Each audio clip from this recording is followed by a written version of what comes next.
नमस्कार, मैं हूं श्वेता सिंह। राजस्थान की रेगिस्तानी मृग मरीचिका जैसी राजनीति के बीच बगावत के मायने क्या निकलते हैं, उसका आकलन आज पूरे दिन होता रहा है। इस समय हम राजस्थान के उप मुख्यमंत्री सचिन पायलट के दिल्ली आवास के बाहर खड़े हैं, क्योंकि राजस्थान से तो संकेत क्या तस्वीरें भी निकल आई हैं। सचिन पायलट की तरफ से अभी तक कोई शब्द ऐसा नहीं आया है जिसके जरिए आप यह आकलन कर सकते हैं कि राजस्थान में अब क्या होने वाला है। लेकिन क्या क्या हुआ है इसके बावजूद दिन भर, एक नजर जरा उस पर डाल लीजिए।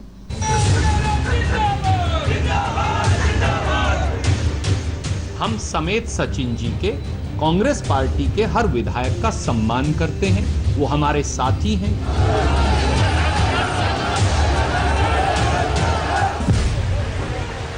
एक बादशाह,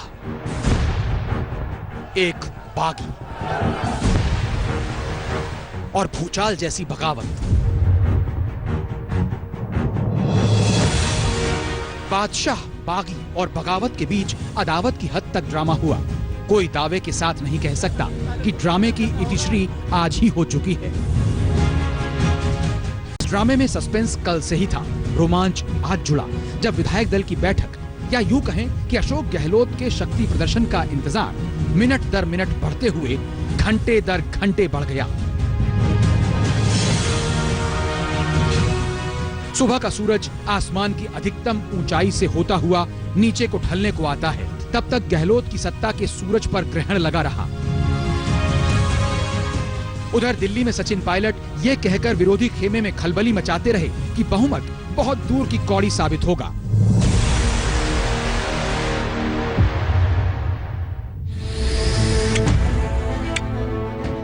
ड्रामे का थ्रिलर ठीक 1:12 पर स्क्रीन पर आया। हमारे संवाददाता शरद कुमार टीवी पर लाइव थे। अशोक गहलोत के यहाँ से ये खबर आई है कि आप अंदर आ जाइए, हमारे पास पूरे बहुमत है, हम आपको विधायकों की संख्या दिखाएंगे। तो मुख्यमंत्री निवास में सारे मीडिया कर्मी अभी प्रवेश कर रहे हैं। मुख्यमंत्री आवास के दरवाजे खुलते हैं, मीडिया कर्मियों की भीड़ खचाखच घुसती है। सामने विधायक बैठे पाए जाते हैं। शक्ति प्रदर्शन पूरा होता है। शह और मात के खेल में अशोक गहलोत सचिन पायलट को मात दे देते हैं। पूरी कहानी शुरुआत से बताते हैं। रेगिस्तान में सियासी तूफान तब आया जब सचिन पायलट ने अपने विधायकों के साथ 12 जुलाई को दिल्ली में डेरा डाल दिया। बगावत की बू आते ही अशोक गहलोत ने 12 जुलाई को रात 9 बजे आनन फानन में विधायकों की बैठक बुलाई। इधर आला कमान ने रणदीप सुरजेवाला, अजय माकन और अविनाश पांडे को संकट मोचक के तौर पर जयपुर भेज दिया। असली एक्शन गांधी परिवार के इन दूतों के जाने के बाद ही शुरू हुआ। कांग्रेस में बेचैनी का आलम यह था कि रात 2:30 बजे मीडिया कर्मियों को जगाकर प्रेस कॉन्फ्रेंस की गई। बागियों को बेहद तल्ख संदेश दिया गया कि वापस आओ, वरना वापसी के सारे दरवाजे बंद कर दिए जाएंगे। व्हिप में विशेष आग्रह किया गया है कि इस मीटिंग में उनका सहभागी होना, उनका उपस्थित रहना अनिवार्य है। जो कोई विधायक इस बैठक में उपस्थित नहीं होता है, किसी निजी विशेष कारणों का उल्लेख किए बिना उन विधायकों पर अनुशासनात्मक कार्यवाही, सख्त कार्यवाही की जाएगी। रात गई, बात गई, मगर बात नहीं बनी। विधायक समय पर पहुंचे नहीं। इससे पहले अशोक गहलोत के बेटे वैभव गहलोत के करीबी दोस्तों के ठिकानों पर ईडी और इनकम टैक्स विभाग के छापे पड़े। कांग्रेस में खलबली और बढ़ गई। 10 बजे शुरू होने वाली बैठक टलती गई। असमंजस जस का तस। सचिन पायलट ने साफ कर दिया कि चाहे जो हो, वो जयपुर नहीं जाने वाले।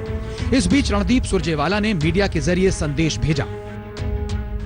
श्री सचिन पायलट जी से भी और दूसरे साथियों से भी कांग्रेस आला कमान द्वारा एक बार नहीं, पिछले 72 घंटे में, 48 से 72 घंटे में अनेकों बार बात की गई है।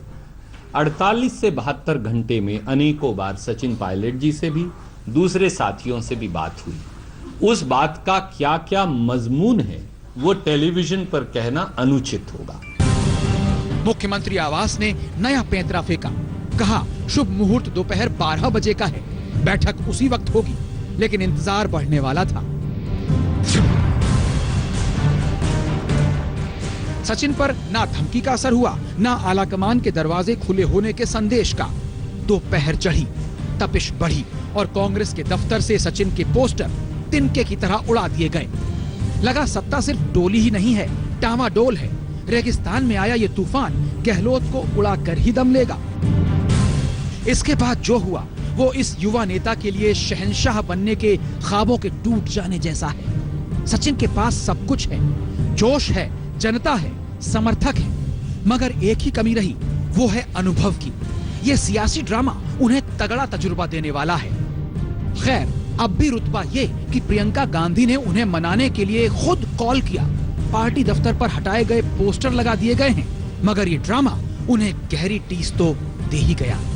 शरद कुमार, जयपुर, आज तक।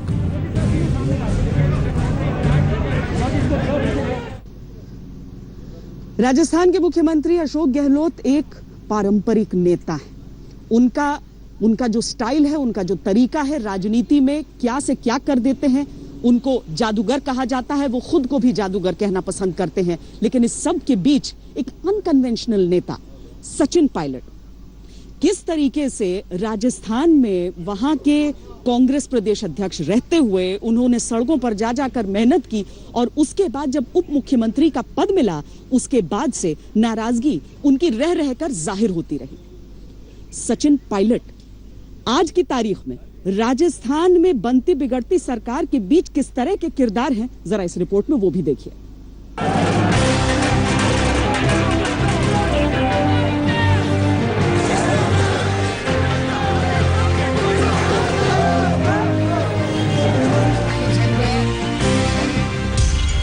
युवा चेहरा, आक्रामक शैली, जमीनी मुद्दों की समझ, विदेश से पढ़ाई और पिता से मिली राजनीतिक विरासत।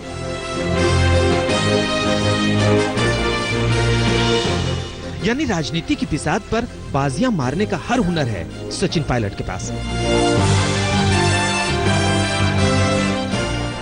बिसात भी रेतीले राजस्थान जैसी, जहां आंधी आनी आम है, उनसे निकलना, रास्ता ढूंढना और फिर आगे बढ़ते रहने की चुनौती, जिस पर हर बार खरे उतरते रहे हैं सचिन पायलट।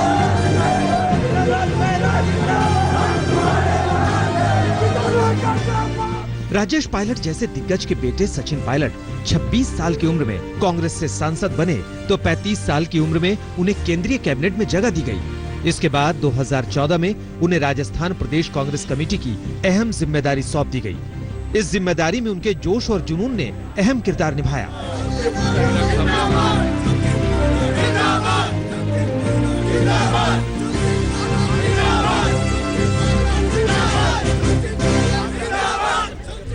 याद कीजिए साल 2013 का विधानसभा चुनाव। दिसंबर की सर्दी में नतीजों की सरगर्मियों में कांग्रेस बीजेपी की आंधी में उड़े जा रही थी। राज्य के इतिहास में सबसे खराब प्रदर्शन वाली पार्टी की तोहमत गहलोत सरकार पर लग चुकी थी। कुल जमा 21 सीट पर सिमट गई थी राजस्थान की अशोक गहलोत सरकार। इसके बाद पार्टी की सत्ता में वापसी की जिम्मेदारी सचिन पायलट ने अपने कंधों पर ली।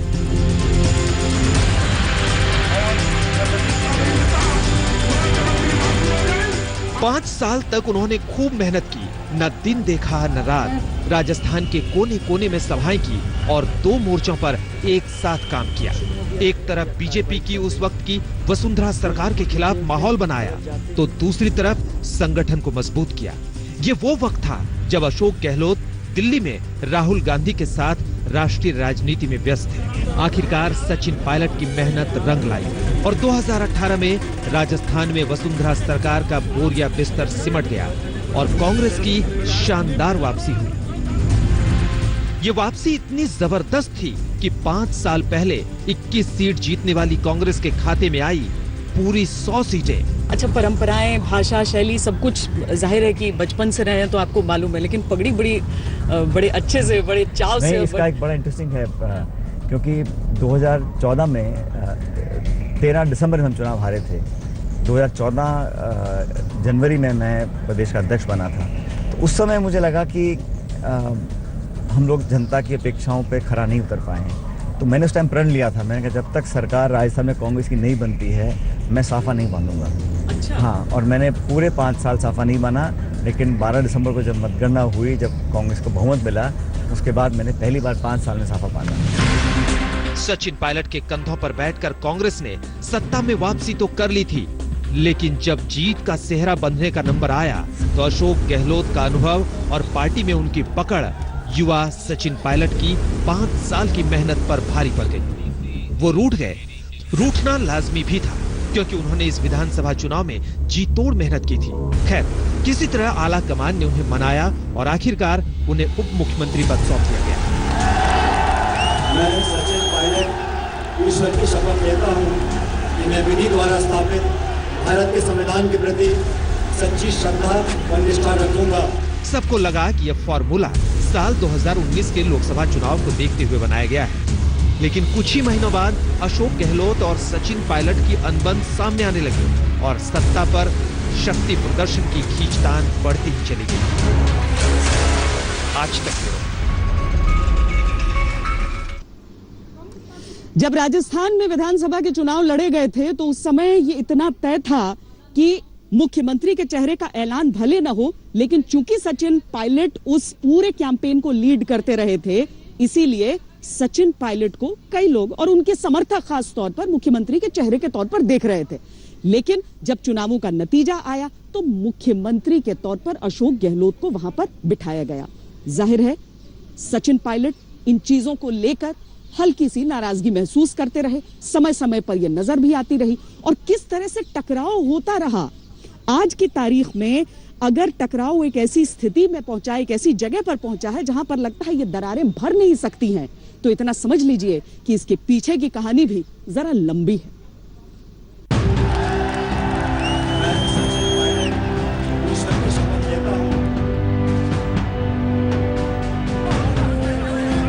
सचिन बस नाम ही काफी है। सचिन तेंदुलकर के कसीदे में गढ़ी गई ये लाइन सियासत वाले सचिन पर भी फिट बैठती है। जनता के बीच रुआब ऐसा कि सचिन जहां खड़े होते हैं लाइन वहीं से शुरू होती है। मगर सचिन को अशोक गहलोत के साथ खड़ा होना गवारा नहीं। जानते हैं क्यों? क्योंकि सचिन को लगता है कि अशोक गहलोत उनका हक मारकर बैठे हैं। सचिन को लगता है कि मुख्यमंत्री का पद छीन ले गए गहलोत। दरार की बुनियाद पड़ी 2014 से। राजस्थान का जिम्मा सचिन पायलट के हाथ में था, मगर वो अपनी सीट तक नहीं बचा पाए। लेकिन हाईकमान ने उन्हें अध्यक्ष पद पर बने रहने को कहा। सचिन जी जान से जुट गए, दिन रात एक करते रहे। उधर अशोक गहलोत को पंजाब, गुजरात और हिमाचल का प्रभारी नियुक्त किया गया। 2017 में हुए पंजाब में विधानसभा चुनाव में कांग्रेस सत्ता में आई। गुजरात और हिमाचल में उसकी स्थिति बेहतर हुई, यानी उनका भी रुतबा बढ़ा। मगर सचिन तो मानो शहंशाह बन गए। राजस्थान में वो पार्टी को सत्ता की दहलीज तक ले आए। तय सा था कि मुख्यमंत्री वही बनेंगे। खुद राहुल गांधी भी यही चाहते थे, मगर एक सीट कम रह गई थी और यही खेल हो गया। गहलोत अपने साथ 13 निर्दलियों को ले गए। इसके बावजूद राहुल गांधी पायलट को ही राजस्थान का पायलट बनाने के पक्ष में थे, मगर गहलोत खेमा अड़ गया। दोनों पक्षों में सियासी तलवारें खिंच गई। ये तस्वीरें उसी तनातनी के बीच मान मनोवल की है। सचिन को झुकना पड़ा, डिप्टी सीएम पद से सब्र करना पड़ा, मगर दिल्ली से लौटते ही तलखी जयपुर में परवान चढ़ गई।